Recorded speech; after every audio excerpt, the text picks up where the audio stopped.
विजयनगर की रसोई उस दिन कुछ अजीब सी लग रही थी। रसोई के सारे बावर्ची परेशान थे। किसी का दूध उबलकर गिर रहा था, किसी की खीर अचानक जल गई थी। ऐसा लग रहा था जैसे कोई अदृश्य शक्ति वहां मौजूद हो। महाराज कृष्णदेव राय ने जब रसोई से उठती जलने की गंध महसूस की तो उन्होंने क्रोधित होकर कहा, क्या हो रहा है इस रसोई में? रोज रोज कोई ना कोई गड़बड़ क्यों होती है? मुख्य बावर्ची डरते हुए आगे आया। महाराज, हम सब कोशिश करते हैं, लेकिन खाना जैसे खुद ब खुद बिगड़ जाता है।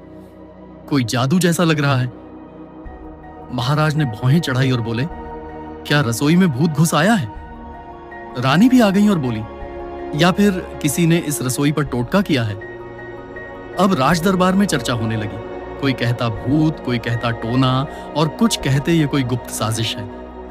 तभी दरबार में दाखिल हुआ तेनालीराम अपनी सामान्य मुस्कान के साथ। महाराज, मुझे लगता है ये न तो भूत की करतूत है, न ही टोटका। ये किसी चालाक इंसान की चाल हो सकती है, तेनालीराम ने कहा। महाराज बोले, तो फिर पता लगाओ, और अगर सच में किसी का षड्यंत्र निकला तो उसे कठोर सजा मिलेगी। तेनालीराम ने सिर झुकाकर कहा, हुक्म सिर आंखों पर। मैं इस रहस्य को सुलझा कर रहूंगा, चाहे इसके लिए मुझे खुद बावर्ची बनकर रसोई में क्यों न जाना पड़े। तेनालीराम ने अपने पुराने मित्र कमकट को बुलाया, जो वेश बदलने में माहिर था और किसी की भी नकल हूबहू कर सकता था।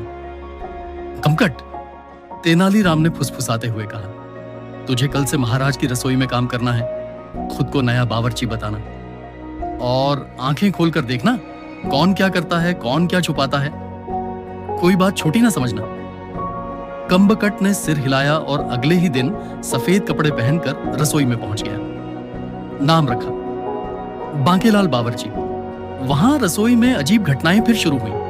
आटे में अचानक बाल निकल आता, दूध में खट्टा स्वाद आ जाता और सबसे बढ़कर एक पुरानी काली हांडी हमेशा कोने में रखी दिखती थी। कोई उसे छूता नहीं था, लेकिन हर रात उसके आसपास से कुछ सुगंध आती थी, जैसे उसमें कुछ पकता हो, लेकिन कोई जानता नहीं था कि पकाता कौन है। कम्बकट ने यह बात तेनालीराम को बताई।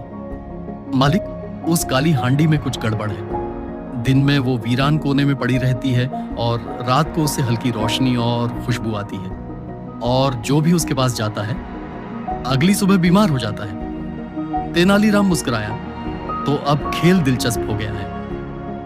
अगली रात तेनालीराम खुद बावर्ची बनकर रसोई में गया। चुपके से उस हांडी के पास पहुंचा। जैसे ही उसने ढक्कन हटाया, अंदर से एक सुनहरी रोशनी निकली और फिर सब कुछ शांत हो गया।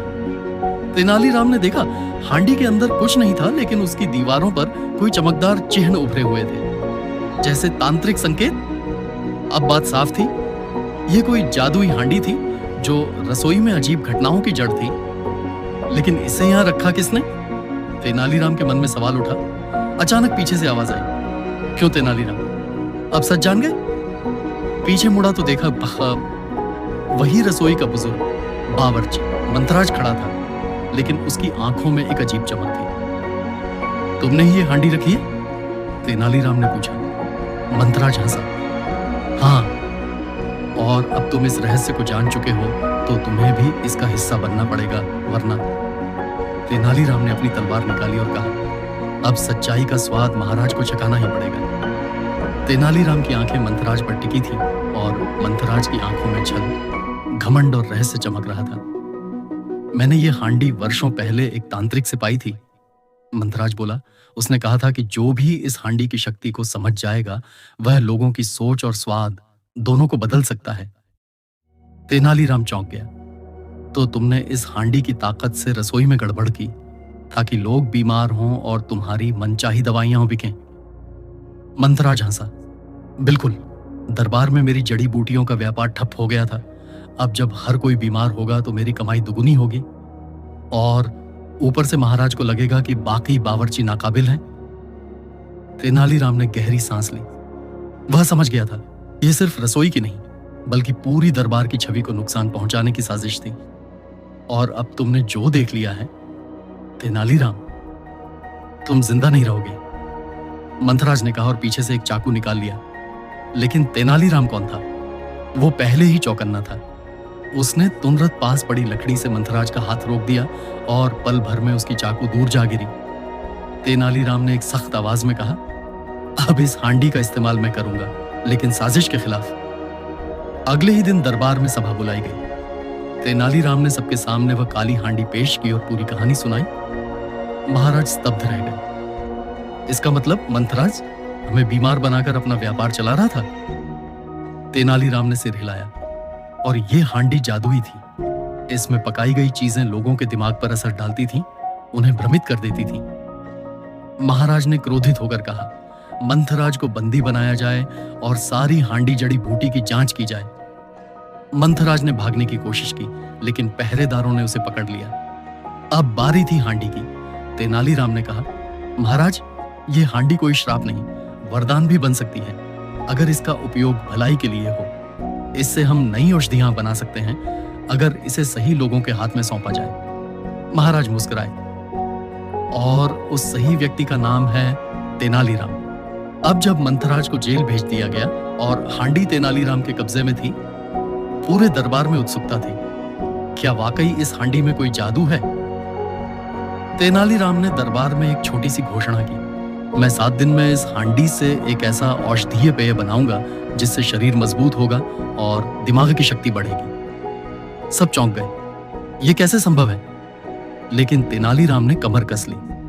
उसने नगर के सबसे ज्ञानी वैद्य और जड़ी बूटी विशेषज्ञों को बुलाया और कहा, इस हांडी में पकने वाली हर चीज में रहस्यमयी ऊर्जा समा जाती है। हमें ऐसी औषधियां इसमें पकानी होंगी जो लोगों के स्वास्थ्य के लिए वरदान बने। वैद्य भी उत्साहित हो गए। उन्होंने ब्राह्मी, अश्वगंधा, तुलसी और कई चमत्कारी जड़ी बूटियों का मिश्रण तैयार किया। उस मिश्रण को हांडी में डाला गया और धीमी आंच पर 3 दिन तक पकाया गया। तीसरे दिन जब ढक्कन खोला गया तो रसोई में एक दिव्य गंध फैल गई। तेनालीराम ने सबसे पहले उस पेय का एक चम्मच स्वयं छका और फिर बोला, इसका असर देखकर आप सब चकित रह जाएंगे।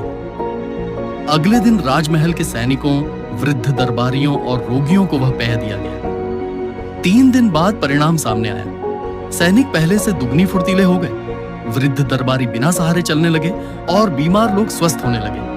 अब पूरे नगर में चर्चा थी, तेनालीराम की हांडी चमत्कारी है। महाराज ने सभा में ऐलान किया, इस हांडी से अब हर हफ्ते चमत्कारी औषधि बनाई जाएगी और गरीबों को मुफ्त दी जाएगी। तेनालीराम ने झुककर कहा, महाराज, यही इस हांडी का असली उपयोग है, भलाई के लिए, न कि चालबाजी के लिए। रानी ने मुस्कुराकर कहा, और इस सूझबूझ के लिए तेनालीराम को राजवैज्ञानिक की उपाधि दी जाती है। दरबार तालियों से गूंज उठा। तेनालीराम की जादुई हांडी अब नगर की पहचान बन चुकी थी। हर कोई उसके गुणों की चर्चा करता है। लेकिन दूर देश से आया एक लालची व्यापारी सेठ हरिदास, जो सोने चांदी का व्यापारी था, सबसे पहले उसकी नजर उस हांडी पर टिक गई। एक दिन उसने रसोई में जाकर चुपचाप हांडी को देखा और बड़बड़ाया, अगर यह हांडी मेरे हाथ लग जाए तो मैं अमीरों का अमीर बन जाऊं, इसकी औषधियों को सोने के भाव बेचूंगा। सेठ हरिदास ने तुरंत तांत्रिकों और चोरों से संपर्क किया और एक योजना बनाई, हांडी की चोरी। उधर तेनालीराम को किसी अनहोनी का आभास हुआ। उसने रसोई की सुरक्षा बढ़ा दी। 2 रक्षक हर समय तैनात रहे और हांडी को अब ताले में बंद किया जाने लगा। लेकिन हरिदास चुप नहीं बैठा।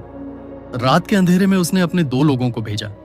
वे रसोई में घुसे, ताले तोड़े और जैसे ही हांडी उठाई, वह हांडी खुद ब खुद जमीन से चिपक गई, जैसे कोई अदृश्य शक्ति उसे रोक रही हो। एक चोर ने कहा, यह क्या बला है, हिल भी नहीं रही। दूसरे ने डरते हुए कहा, लगता है इसमें कोई मंत्र है। तभी अचानक रसोई में उजाला हुआ। तेनालीराम हाथ में मशाल लेकर सामने खड़ा था। चोरी करना आसान है, पर जादू को चुराना नामुमकिन। उसने जोर से कहा और पहरेदारों को बुला लिया। हरिदास की योजना नाकाम हो चुकी थी। तेनालीराम ने उसके आदमियों को पकड़वाया और सच्चाई जल्द ही सामने आ गई। महाराज को जब पता चला तो उन्होंने कहा, तेनालीराम, तुमने फिर एक बार अपनी चतुराई से राजमहल की संपत्ति बचाई। ये हांडी अब सिर्फ एक रसोई की चीज नहीं, बल्कि हमारे राज्य की अमूल्य धरोहर है।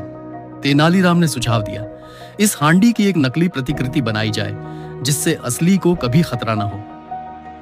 महाराज ने आदेश दे दिया और अब हांडी को तिजोरी में सुरक्षित रखा गया और जनता को मिलने वाली औषधियां एक गुप्त रसोई में तैयार की जाती। अब तेनालीराम की जादुई हांडी पूरे राज्य की शान बन चुकी थी। नगर में हर जगह उस हांडी की कहानियां सुनाई जाती, जिसने बीमारी को हराया, जिसने लालच को मिटाया, जिसे तेनालीराम ने बचाया। लेकिन एक दिन एक अनोखी घटना घटी। राजमहल में काम करने वाले एक साधारण सेवक का बेटा बालू, जो केवल 10 साल का था, तेनालीराम की प्रयोगशाला में चुपचाप आया और हांडी को निहारने लगा। उसे वो हांडी सामान्य नहीं लगी। उसने धीरे से हाथ बढ़ाया और जैसे ही उसने हांडी को छुआ, उसकी आंखों के सामने एक तेज प्रकाश चमका। तेनालीराम उसी समय वहां पहुंचा और बालू को पीछे हटाया। अरे बालू, तुमने इसे छुआ कैसे? बालू घबराया नहीं, बोला, तेनाली काका, इस हांडी में कोई बात है। मैंने महसूस किया जैसे इसमें कोई आत्मा है, जैसे यह कुछ कहना चाहती हो। तेनालीराम चौंक गया। उसने तुरंत वैद्यों और पुरोहितों को बुलाया और पहली बार हांडी को ध्यान से देखा। उस पर अंकित संकेतों को पढ़ने की कोशिश की। पुरोहित ने कहा, यह संकेत प्राचीन यक्ष भाषा में है और इनका अर्थ है सच्चा हृदय ही इस हांडी का स्वामी बन सकता है, वरना यह केवल छल का पात्र बन जाती है।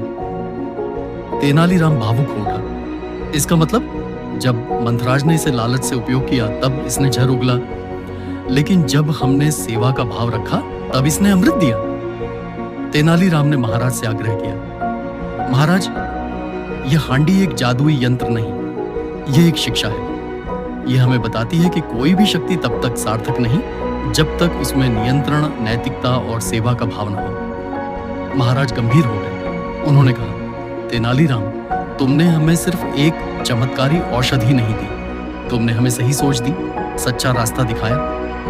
कुछ दिनों बाद तेनालीराम ने स्वयं महाराज को प्रस्ताव दिया कि अब हांडी को एक पवित्र स्थान पर रखा जाए ताकि लोग उससे प्रेरणा लें, लेकिन उसका दुरुपयोग न हो। और इस तरह एक भव्य समारोह में जादुई हांडी को राजधानी के ज्ञान मंदिर में स्थापित कर दिया गया। वहां एक शिलालेख लगाया गया। यह हांडी उस व्यक्ति के लिए है जिसके हृदय में सेवा है, बुद्धि में विवेक है और जीवन में संतुलन है। तेनालीराम दरबार में बैठा था और बालू पास में खेल रहा था। बालू ने पूछा, काका, क्या अब वो हांडी कभी काम नहीं आएगी? तेनालीराम मुस्कुराया, वो अब भी काम में है बेटा। हर उस जगह जहां कोई सच्चे मन से किसी की भलाई के लिए कुछ पकाता है, वहां वो हांडी जरूर मौजूद होती है, किसी न किसी रूप में। दरबार ठहाकों से गूंज उठा और रानी ने मुस्कुराकर कहा, तेनालीराम की हांडी अब हर घर की हांडी बन चुकी है।